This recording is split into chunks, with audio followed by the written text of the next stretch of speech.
Speed Kills is about teaching you how to play lightning fast. Now, how I'm going to do this is show you 5 different techniques that you can use to not only amaze your friends, but to live life in the fast lane. The first technique is alternate picking.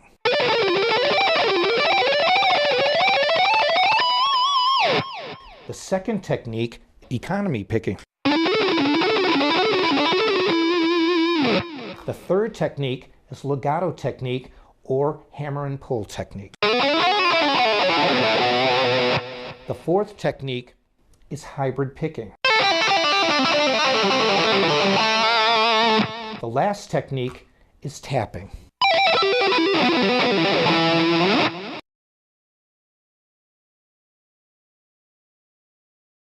The first technique I want to cover is alternate picking.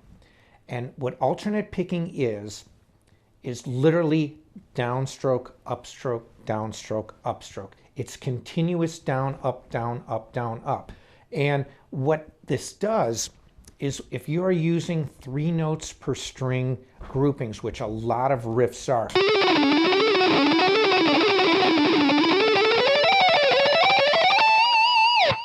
what happens is that new string gets hit with an upstroke. It would be down, up, down, up, down, up.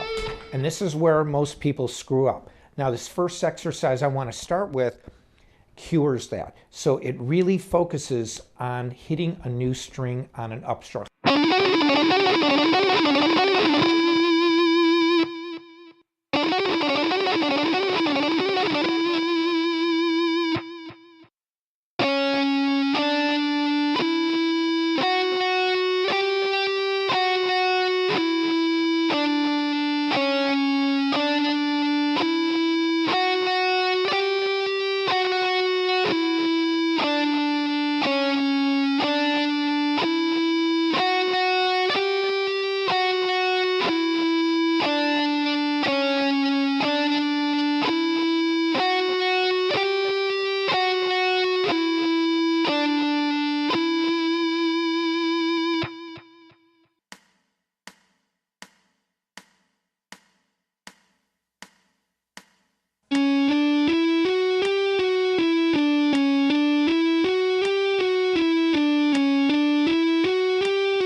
Exercise 2 is an exercise that involves a melodic sequence. A melodic sequence is a series of notes. Maybe it's 3 notes or 4 notes that you establish in one pattern. And then what you do is you can take that and you start moving it down a scale. So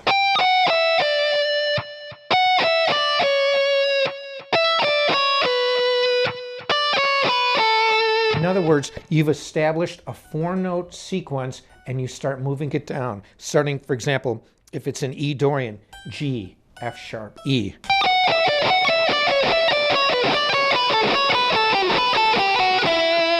That's a sequence.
Exercise 3 is a combination of exercises 1 and 2, but with an ending.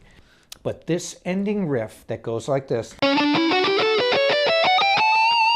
is the riff that I showed myself and learned how to alternate pick. I actually told my mom I was sick when I was going to school. And, growing up in the Chicago area, we had these heaters that were on the ground. And so what I did is I stuck my head up to the heater and started frying, and I'm sweating. And I'm like, Mom, I'm sick. I can't go to school today. And she went, okay, son, you can stay home. And I was like, thank you, Mother. And so what I did was I went into my room and started on the riff. And the riff was this. Because I wanted to learn how to alternate pick, but I did it in the A position. And I did this riff over and over and over. In fact, I eventually one day did this riff 1,000 times in a row. It took a while, but what I learned was this. Sometimes I could play it fast and play it really clean. Other times I would be like, I kept playing it over and over and over. Sometimes I would get it, sometimes I wouldn't. I didn't know why. And what I realized looking back is I was watching my fretboard hand because I was watching my technique. Then I decided after a million times playing this, I'm not even watching my picking hand, and I'm working on this. And as I was watching it, I would notice I would play it correctly one time. But then the next time, instead of doing alternate picking down, up, down, up, down, up, down, up, I would sometimes do 2 downstrokes or 2 upstrokes and basically tripping over myself trying to play this. And I went, that's it. I said, I'm missing this. And so what I did was, I didn't concentrate on this, I concentrated on this. I concentrated specifically on this and cured the problem. I realized I wasn't hitting that new string on an upstroke. And that's essentially what I'm teaching you in all these alternate picking exercises, how to go from string to string to string. Let it go, let my body go.